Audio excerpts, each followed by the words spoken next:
Hello, welcome back to another PlayStation Classic hack video. So in this video I'm going to show you the secret menu. There's a few ways to do it. The original method was using a whitelisted keyboard. Fortunately we don't have to try and find a keyboard, which none of my keyboards actually worked on it. Clearly none of mine were whitelisted, but you can actually do it just with the PlayStation Classic controller now. You'll just need to make sure that you've already hacked it using the Bleem Sync hack.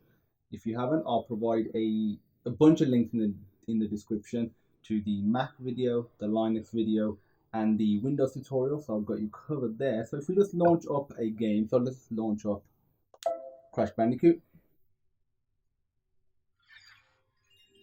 I'm going to turn the volume down a bit. So to actually launch the menu, the secret menu, you just press select triangle.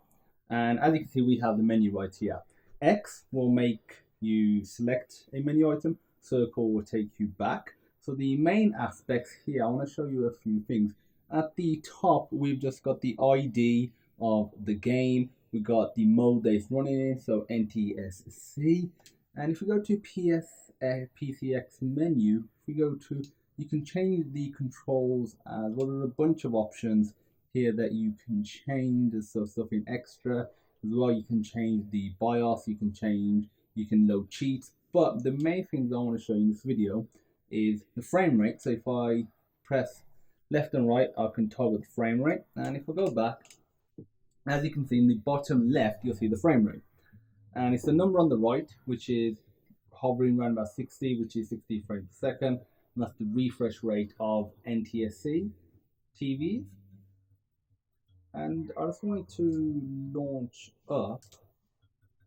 I want to show you one little problem I actually noticed with the frame rate. So if we get it all launched up, because one of the main reasons that you might want to use the secret menu is to overcome the power issue with the default games that is forced to 50 frames per second, that produces what's it called? Yes, frames that are reused. So it's running fine. We're running it in 60 frames per second. But if I go back to the secret menu, go to PCSX, go to options. If I go to region, instead of having auto, and I select PAL, and I go off it, it's bumped it down to 50 frames per second. As you can see, there's a noticeable difference now. It doesn't sound as good. It doesn't feel as good either. If I go back to the secret menu, as you can see, it says running on as power at the top. So go to options. If I go back to auto, it's still running at 50, even though the original auto version of this version of Crash Bandicoot, which is an American version, was set to 60. For some reason, the auto doesn't seem to work properly. So just make sure, if you want here NTSC, select that version. You'll change it back to 60 frames, then you go and change it back to auto, and there we go.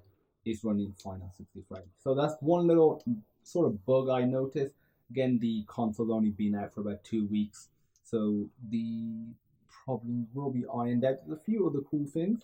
If we go into display, we can actually change the software filter. We can change the render mode from SDL window to OpenGL. But one cool thing is you can add scan lines to make the game look like as if it's on an old CRT monitor. So you have the old style scan lines, and you can also change the scan line brightness as well. So if I change this to like 8, for example, as you can see, it has changed slightly. You can change even more. I think the default 20 is nice, but you can experiment. You can change the BIOS. I would recommend leaving these options the same. There's some options in the advanced setting as well for showing some of the diagnostics, such as CPU load. These are some cool stuff, but again, just be careful when you're messing around with it. The main things I'd say that you'll want to use are the show frame rate, autosave state, changing the region, and potentially the scan line. So this is just a little quick overview of the secret menu. You can run it on any game. So to launch it up, once you've hacked it using Bleem Sync, is to, let me show you, press select triangle.